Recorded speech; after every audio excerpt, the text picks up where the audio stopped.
All right.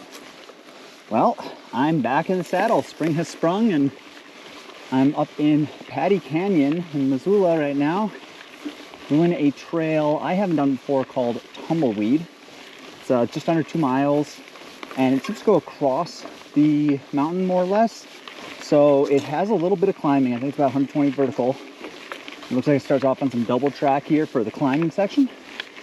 So if you don't want to watch me climb, you can go ahead and skip ahead to the descending portion. And then there's about 400 feet of descent afterwards. It's a blue trail. And yeah, I don't know anything about it. I've never actually ridden it, but figure I got to start checking the boxes because there's actually a lot in Pattee Canyon that I haven't ridden.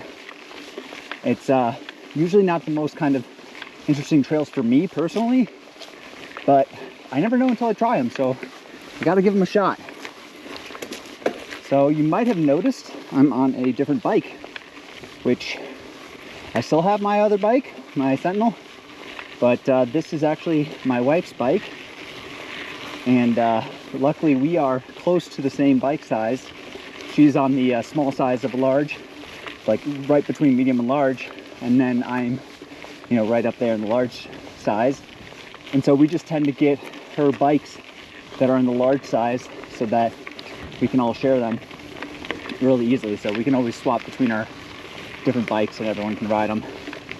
But yeah, so this is a Smuggler and it's cool. So it's a little more trail oriented than my Sentinel, which is a little more enduro oriented. So it climbs a little bit better. It's quite a bit lighter. I think it's like 4 pounds lighter or something than my Sentinel. And I've taken out a couple of rides already this year and really enjoyed it. But yeah, it's different. Like for the types of trails out here in Missoula, I think it's kind of the perfect bike. It's great, can handle pretty much anything you want. You know, even the sort of steeper, techier trails, but it's more efficient, climbs a lot better than the Sentinel.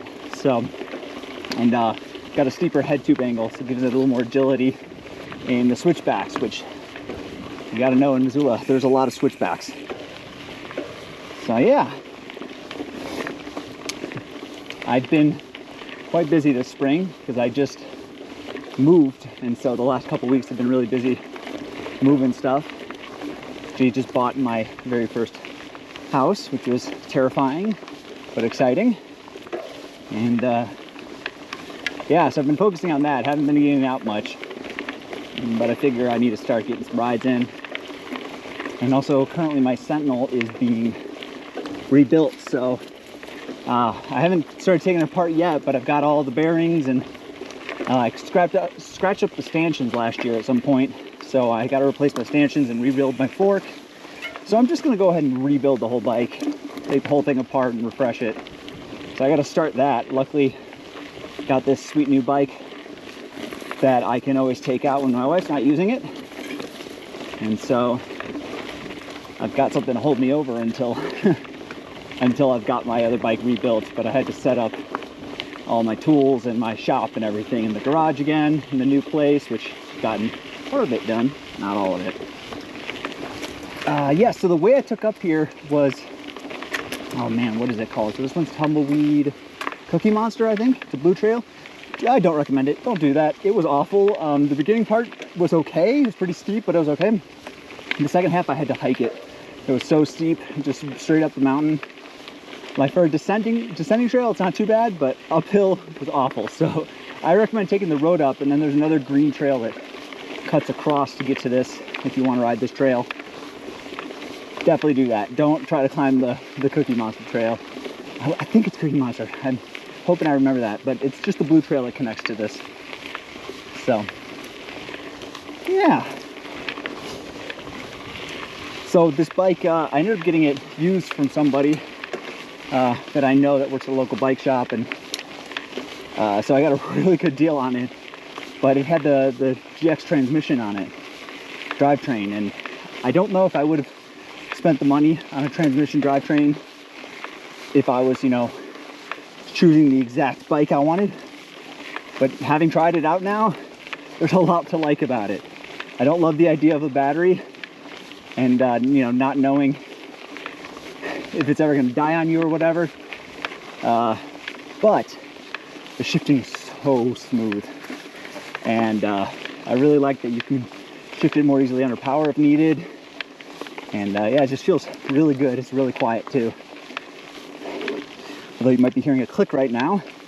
It actually just developed on this climb. Not sure what it is. I checked that it wasn't anything scary or critical, but I will have to diagnose that. Gotta give this bike a once over anyway, after the first few rides with it. You probably also noticed once I start going downhill that, unlike my other bike, which has the silent Onyx hubs, I do not have silent hubs on this one. So the guy had upgraded the wheel set to some Hope wheels. Got these Hope hubs. Not sure exactly which ones, but they're definitely noisy. I've always liked the sort of silent hubs, but I don't think I'm ready to commit to buying another set of Onyx hubs, especially because these are pretty nice hubs. Like, I've got no complaints about their performance, so I'm gonna stick with them. Oh wow, it's gorgeous out. It's sunny and it's like 70 something degrees out. It's warm. It's beautiful. Although I was not thinking, because you know, spring has just sprung and haven't gotten used to it yet. I didn't put any sunscreen on. I thought I'd be in the woods the whole time, but turns out I'm not. So all right, let me drag this thing out of the way, see if I have the strength to do it real quick. Ugh. Couldn't do it. Looks like the roots are still in the ground. Ugh.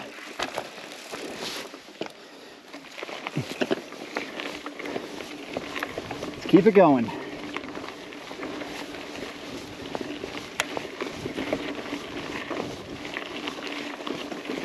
I think it's somewhere between 1/4 and 1/3 of this is climbing, so it's not too much, but I'm sure from the video perspective it'll be half of it, if not more than half of it, is climbing, just because obviously you go a lot faster on the descent. Cover a lot more ground. Whew.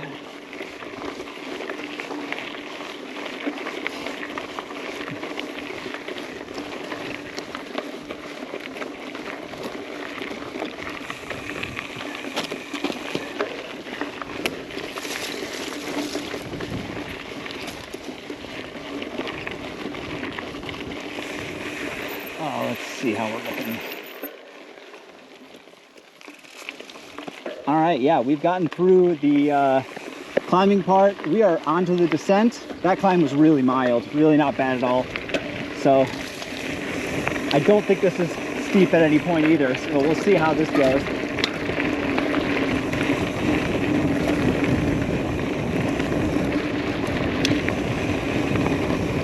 Got to ease back into the season.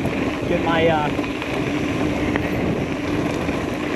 my legs out from under me again, you know, just remember the bike.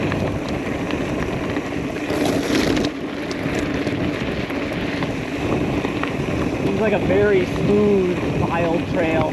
If it's gonna be like this the whole time, then blue might be an exaggeration. We'll see if it changes at all, but this feels very green. Some loose rocks that you gotta watch out for on the turn.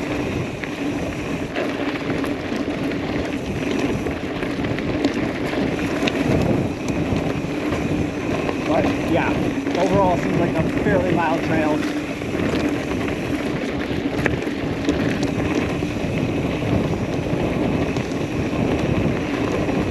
But a good way to get across Pattee Canyon from one edge to the other. Oh, I did not cart that turn well. I'm glad I didn't hit a solid branch there and go flying off.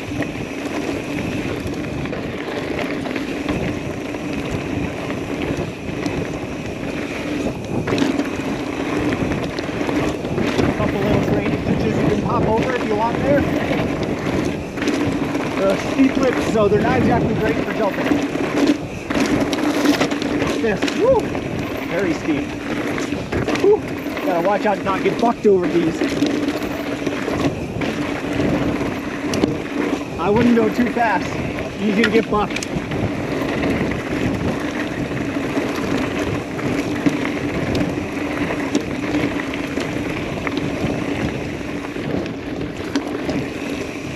kind of fun. It'd be nice if we shaped those drainage ditches to allow us to do a little bit more. Whew.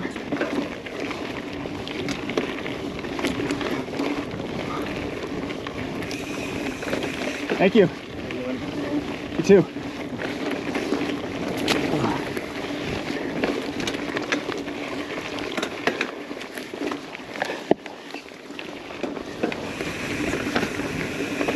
All right.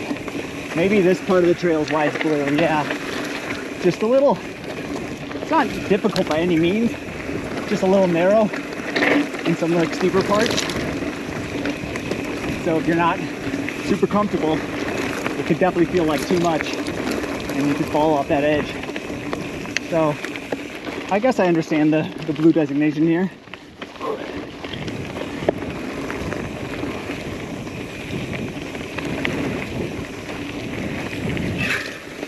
I'd call it a Missoula blue. All right, and that's the end here. We're at Top Chop now. So that was it. It wasn't bad, very cross-country like, but I don't know if I would do it a ton, but you know, it's good early season trail. Get yourself in the mood. All right.